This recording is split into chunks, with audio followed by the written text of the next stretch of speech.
शारदीय नवरात्रि का आरंभ 15 अक्टूबर से होने जा रहा है। नवरात्रि में 9 दिनों तक देवी के अलग अलग रूपों की पूजा की जाती है। कहते हैं नवरात्रि में मां दुर्गा की पूजा, अर्चना और व्रत रखने से भक्तों की मनोकामना जल्द पूरी होती है। लेकिन नवरात्रि के व्रत में कुछ नियम है जिनका पालन करना बेहद जरूरी है। शास्त्रों में इन नियमों का जिक्र किया गया है। तो चलिए जानते हैं नवरात्रि व्रत नियम के बारे में, जिनका पालन किए बिना नवरात्रि का व्रत अधूरा माना जाता है।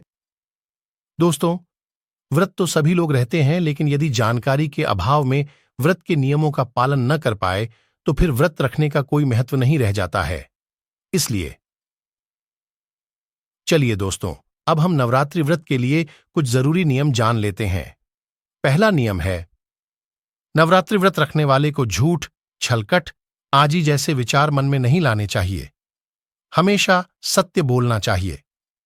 साथ ही अपने मन को संयम में रखना चाहिए और अपने इष्ट देव का ध्यान करना चाहिए और मन में किसी भी नकारात्मक विचार को नहीं आने देना चाहिए। महिलाओं का मासिक चक्र दूसरा नियम है 28 दिन का होता है। शास्त्रों के अनुसार सभी को लोग नवरात्रि व्रत का कई अलग अलग तरीके से अनुमान होता है। जैसे कुछ लोग एक समय भोजन यदि आपको लगता है कुछ लोग 9 दिनों के बीच जल, पीरियड्स की डेट तुलसी और गंगा जल पीकर ही नवरात्रि से ही सचेत होकर, लेकिन आमतौर 9 दिनों का उपवास एक समय भोजन करके व्रत रखते हैं। यदि आप उपवास करना ही चाहें करते हैं तो प्रथम आपको फलाहार नहीं करना चाहिए। कर सकती है अगर किसी की तबीयत सही नहीं है। यदि नवरात्रि शुरू होने से पहले फलाहार कर सकता है, धर्म की शुरुआत हो चुकी है, नियम है तो आप व्रत के समय उपवास न करें। लकड़ी के तख्त पर नहीं सोना चाहिए। आपने इस दौरान ही व्रत का ज्यादा गुदगुदे गद्दे तो आप इत्यादि का प्रयोग नहीं करना चाहिए। किसी और से करवाएं। इस दौरान ब्रह्मचर्य का पालन करना चाहिए। पीरियड्स इस दौरान क्षमा, मंदिर में प्रवेश करना वर्जित होता है एवं उत्साह आदि दिव्य भावों से युक्त रहें। अपने पति से क्रोध करवा सकती हैं, मोह इत्यादि तामसी भावों को अपने मन में भी न आने दें।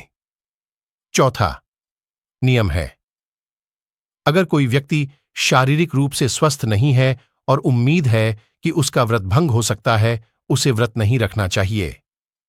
अगर किसी को जरूरी यात्रा पर जाना है तो ऐसे व्यक्ति को भी व्रत नहीं रखना चाहिए, क्योंकि ऐसी में व्रत रखना थोड़ा मुश्किल होता है और व्रत को बीच में नहीं तोड़ना चाहिए। पांचवा नियम है, अगर आप सप्तमी, अष्टमी या नवमी तिथि के दिन व्रत खोल रहे हैं तो इस दिन 9 कुंवारी कन्याओं को भोजन जरूर कराएं। साथ ही इस दिन माता के नाम से हवन और पूजन पूरे विधि विधान के साथ करना चाहिए। इस प्रक्रिया के बिना नवरात्रि का व्रत अधूरा है, इसलिए आप यह जरूर करें। छठा नियम है, हर दिन व्रत खोलने से पहले शाम के समय पहले माता नाम से दीपक जलाएं और उनकी आरती जरूर करें। इसके बाद ही अपना व्रत खोलें।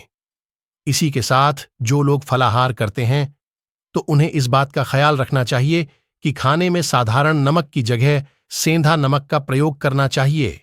यदि आपको हमारे द्वारा दी गई जानकारी अच्छी लगी हो तो वीडियो को लाइक और चैनल को सब्सक्राइब करिए। धन्यवाद।